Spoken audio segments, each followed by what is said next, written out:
Sakhangdabasingna wari sanasi haina kaurakpadagi chatkhiba Mioi ama sire amana sokpadagi laikannari laikhidraba Mioi adu Imphal Eastki laifam khunau ngamang laikaidagi laisram Johnson kawi sai 35 sore apokpana Dananjoy kawi hairi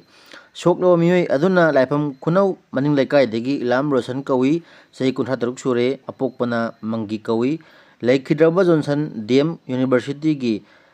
maning thangba thangaibangi sarukta spa hangba Mioi ni hairi Johnson bu khulai paiba kharana kaurakpadagi makhoi aniga loinana laifam khunau maning laikai nauroibam barun apokpa evol kauba amaga punna wari sanaruni hyduna chatkibani hairi aduga ngarang numidang pung 8 makhairom taba aduaida Sekmai police na konba khurkhul PIC da Mioi kharana Johnson hariba Mioi asi sokle hyduna purakhi PIC adugi staff singna emission taunaba hairubada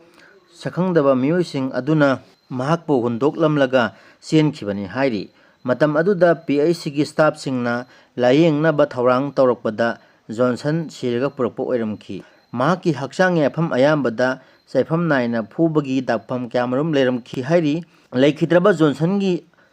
loinabi amadi macha ani hundoklamki loinana soklaba rosanna ngarang numidang wairam pung 5 makhairom taba aduaida Langolda leiba Sija Hospital da pukhalaki hairi